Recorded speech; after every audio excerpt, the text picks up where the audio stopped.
মাননীয় প্রধানমন্ত্রীর নেতৃত্বে আমরা একটি সুন্দর শান্তিপূর্ণ মানবিক বাংলাদেশ গড়ে তুলতে পারব।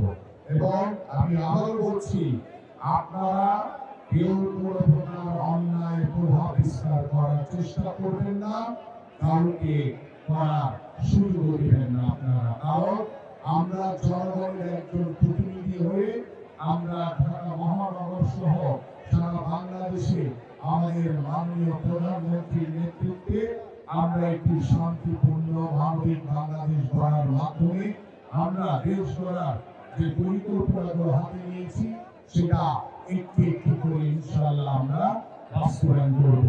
আপনারা সবাই ভালো থাকবেন, সুস্থ থাকবেন এবং আপনাদের নেতা ডক্টর এম এ কাইয়ুমকে আন্তরিকভাবে ধন্যবাদ এবং কৃতজ্ঞতা জানিয়ে আমি আপনাদের সকলকে আহ্বান করব যে আপনাদের যে নেতা রয়েছে তার সাথে পরামর্শ করে আলোচনার মাধ্যমে সকল কার্যক্রম করবেন।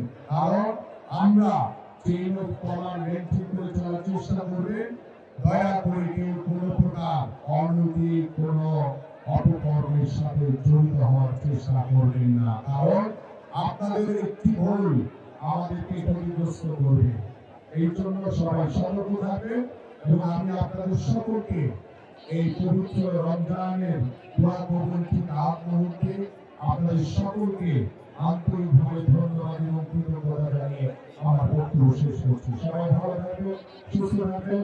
বাংলাদেশ জিন্দাবাদ।